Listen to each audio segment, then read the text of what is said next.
ছাত্র জনতার আন্দোলনের বিপক্ষে দাঁড়াতে সাবেক তথ্য প্রতিমন্ত্রী আরাফাত এবং ঢাকা 10 আসনের সাবেক সংসদ সদস্য ও অভিনেতা ফেরদৌস আহমেদের নেতৃত্বে বেশ কিছু শিল্পীদের নিয়ে খোলা হয় গোপন হোয়াটসঅ্যাপ গ্রুপ। সেই গ্রুপের বেশ কিছু স্ক্রিনশট ফাঁস হলে সামাজিক মাধ্যমে শুরু হয় সমালোচনার ঝড়। স্ক্রিনশটে দেখা যায় এক অভিনেত্রী আন্দোলন ঠেকাতে ছাত্রদের গায়ে গরম জল ফেলতে বলেন। কোটা সংস্কার ও বৈষম্য বিরোধী ছাত্র আন্দোলনে শোবিজের অনেক তারকাকেই শিক্ষার্থীদের সঙ্গে সংহতি জানাতে দেখা যায়। হত্যা বন্ধে সোচ্চার ছিলেন তারা। এদিকে হত্যার বিপক্ষে কথা না বলে ছাত্র জনতার আন্দোলন ঠেকাতে বিপরীতে অবস্থান নিতে দেখা যায় আওয়ামীপন্থী বেশ কিছু তারকাদের, যারা নানা সময়ে সরকারের বিভিন্ন সুবিধা ভোগ করে আসছিলেন। কয়েকজন হতে চেয়েছিলেন সংসদ সদস্য, তাদেরই কয়েকজনকে নিয়ে খোলা হয় আলো আসবেই নামে একটি হোয়াটসঅ্যাপ গ্রুপ।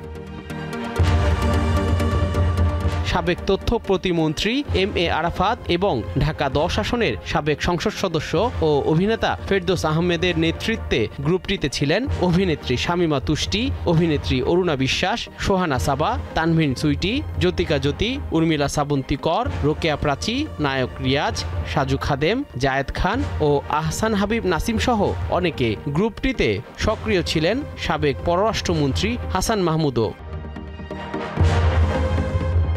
মঙ্গলবার গ্রুপটির বেশ কিছু স্ক্রিনশট ফাঁস হয়েছে, যেখানে দেখা যায় আন্দোলনের সময় বিপক্ষে অবস্থান নিয়ে নানা পরামর্শ ও সমালোচনা করেছিলেন এসব শিল্পীসহ কয়েকজন। তারা মত দেন যেভাবেই হোক আন্দোলন থামাতে হবে। ভাইরাল হওয়া স্ক্রিনশটে দেখা যায় অভিনেত্রী অরুণা বিশ্বাস পরামর্শ দিচ্ছেন ছাত্রদের ওপর গরম জল ফেলার।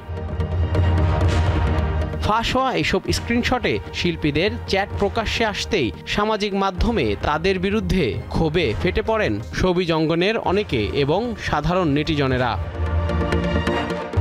শুরু থেকেই ছাত্র জনতার আন্দোলনের পক্ষে থাকায় এই গ্রুপে নির্মাতা মোস্তফা সরোয়ার ফারুকীকে নিয়েও কথা বলতে দেখা যায়। তাকে কটাক্ষ করে মেসেজ দেন অরুণা বিশ্বাস।